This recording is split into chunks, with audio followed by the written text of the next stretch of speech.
ఉన్న బంగారాన్ని విడిపించి ఆ రోజు ఆన్లైన్ రేటుకే మేము కొంటాం. Sharma gold company. గురుగారు, కర్కాటక రాశి వారికి ఈ జూన్ మాసం అంతా ఏ రకంగా ఉండబోతుంది? గ్రహ స్థితిగతులు ఎలా ఉన్నాయి? ఎటువంటి ఫలితాలను ఇస్తున్నాయి? తప్పకుండా అమ్మా. కర్కాటక రాశి అనగానే మనకి పుష్యమి పునర్వసు 4వ పాదం, పుష్యమి 4 పాదాలు, ఆశ్లేష 4 పాదాలు. ఈ రాశి వారికి ఏంటంటే గురుబలం పరిపూర్ణంగా ఉందండి. ముఖ్యంగా మనం చూసుకుంటే గురువు లాభస్థానంలో చాలా బాగున్నాడు, లాభాన్ని చేకూరుస్తాడు. అలాగే శని అష్టమంలో ఉన్నాడు, కొంచెం అష్టమ శని నడుస్తుంది.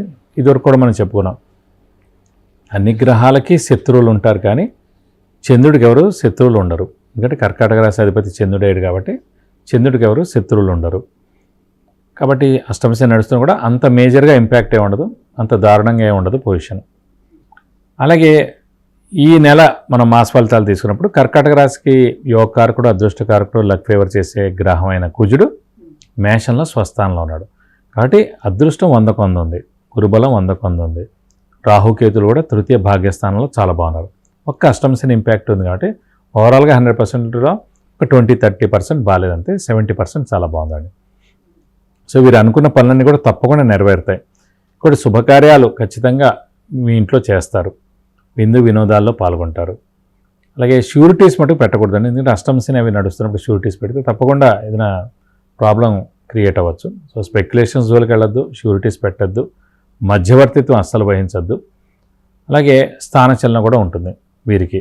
మామూలుగా అష్టమ శని నడుస్తున్నందుకు అంతే ఇంపాక్ట్, అంతకన్నా మేజర్ ఇంపాక్ట్ ఏమి ఉండదు. కొంచెం ఇంట్లో పెద్దవాళ్ళ ఆరోగ్య పరిస్థితి మిశ్రమంగా ఉంటుంది.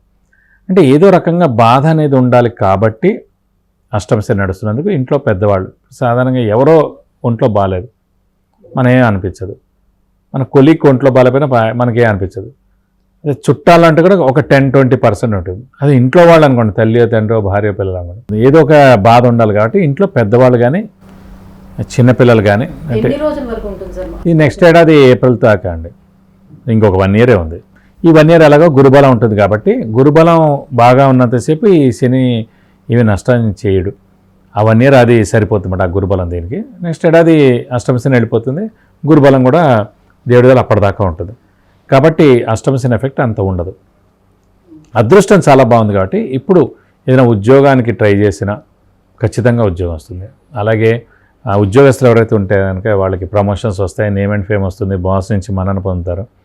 అవివాహితులు వివాహం, సంతానం లేని వారి సంతానం, అలాగే ఫారెన్ టూర్ విజిట్స్, అసైన్మెంట్స్ ఎవరైనా అనుకుంటే కనుక ఖచ్చితంగా వాళ్ళు వెళ్తారు. విద్యార్థులు కూడా సువర్ణావకాశం, ఎందుకంటే గురుబలం ఉంది కాబట్టి ఖచ్చితంగా మంచి ర్యాంక్ సీటు వస్తుంది. కానీ అష్టమ శని నడుస్తున్నందుకు స్థానచలనం కూడా ఉంటుంది. ఫర్ ఎగ్జాంపుల్ ఎవరో ఇక్కడ హైదరాబాద్ వాళ్ళే తమిళనాడు వెళ్ళి అక్కడేదో మంచి యూనివర్సిటీలో జాయిన్ అవుదాం అనుకుంటున్నారు. సో ఎవరో నీట్ ఎగ్జామ్ రాశారు, లేకపోతే ఇంకా వేరే యూనివర్సిటీలో వచ్చింది. ఇదన్నీ కాదు, అసలు ఫారెన్ వెళ్ళి చదువుకుందాం అనుకుంటారు.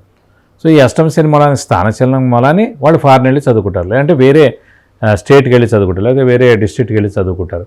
సో ఈ స్థానచలనం అలా ఉపయోగపడుతుంది. మంచి ర్యాంకు, మంచి సీటు, మంచి యూనివర్సిటీలో వచ్చినందుకు స్థానచలనం అయ్యి వాళ్ళు అక్కడ చదువుకోవడానికి విద్యార్థులకి సువర్ణావకాశం ఈ నెలలాళ్ళు. అలాగే లాభస్థానంలో గురువు ఉన్నందుకు రాజకీయ నాయకులు ఎవరైతే ఎమ్మెల్యే, ఎంపీగా పోటీ చేశారో వారికి మంచి సత్ఫలితాలు వస్తాయి. ఆర్థికంగా ఏంటంటే గురుబలం బాగుంది కాబట్టి, గురువు లాభస్థానంలో చాలా బాగున్నాడు కాబట్టి ఆర్థికంగా బాగుంటుంది. కానీ అనవసరమైన ఖర్చులు ఎక్కువగా ఉంటాయి. అష్టమ శని నడుస్తుంది, కొంచెం ఖర్చులు కూడా ఎక్కువగా ఉంటాయండి, కానీ ఆదాయం కూడా ఎక్కువగా ఉంటుంది. ఓవరాల్గా చూసుకుంటే ఆర్థిక పరంగా 70% చాలా బాగుందని చెప్పుకోవాలి. గురుగారు, మరి వీళ్ళకి గురుబలం బాగానే ఉందని అంటున్నారు కాబట్టి మరి సంతాన పరంగా వీళ్ళకి ఎలా ఉండబోతుంది? సంతాన కారకుడే గురువు అండి. అలాంటి గురువు లాభస్థానంలో ఉన్నాడు. పంచమ స్థానం అనేది సంతాన స్థానం. గురువు లాభస్థానంలో ఉండి సప్తమ దృష్టితోటి పంచమ స్థానాన్ని చూస్తున్నాడు. పంచమ స్థానమే ఆల్రెడీ సంతాన స్థానం. సో ఖచ్చితంగా కర్కాటక రాశి వారికి ఈ సంవత్సరం సంతానం కలిగేందుకు అవకాశాలు 100% ఉన్నాయి. గురుగారు, మరి అష్టమ శని ఉంది కాబట్టి వీళ్ళు ఎటువంటి పరిహారాన్ని పాటించుకుంటే మరింత మేలు జరిగే అవకాశం ఉంటుంది? అష్టమ శని నడుస్తున్నందుకు ప్రతి శనివారం, అంటే ఇంకా సంవత్సర కాలం ఉంది కాబట్టి ప్రతి శనివారం ఉపవాసం ఉంటే మంచిదండి.